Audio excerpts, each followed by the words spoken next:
ধর্মবর্ণ নির্বিশেষে সবাইকে দেশ ও জনগণের কল্যাণে কাজ করার আহ্বান জানিয়েছেন রাষ্ট্রপতি মোহাম্মদ শাহাবুদ্দিন।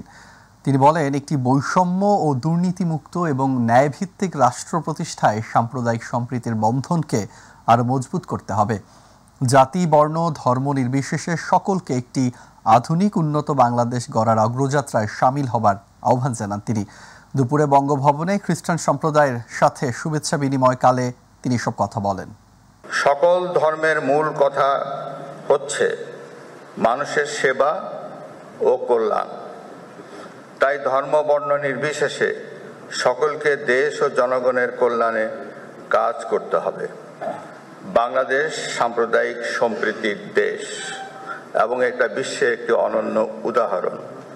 এদেশের সকল ধর্মের মানুষ নিজ নিজ ধর্ম ও আচার অনুষ্ঠানাদি স্বাধীনভাবে ও আনন্দ ঘন পরিবেশে আবহমান কাল থেকেই পালন করে আসছে।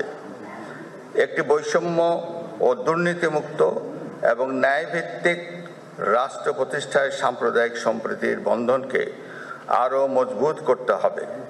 জাতি ধর্ম নির্বিশেষে সকলের প্রচেষ্টায় গড়ে উঠুক একটি আধুনিক ও উন্নত বাংলাদেশ।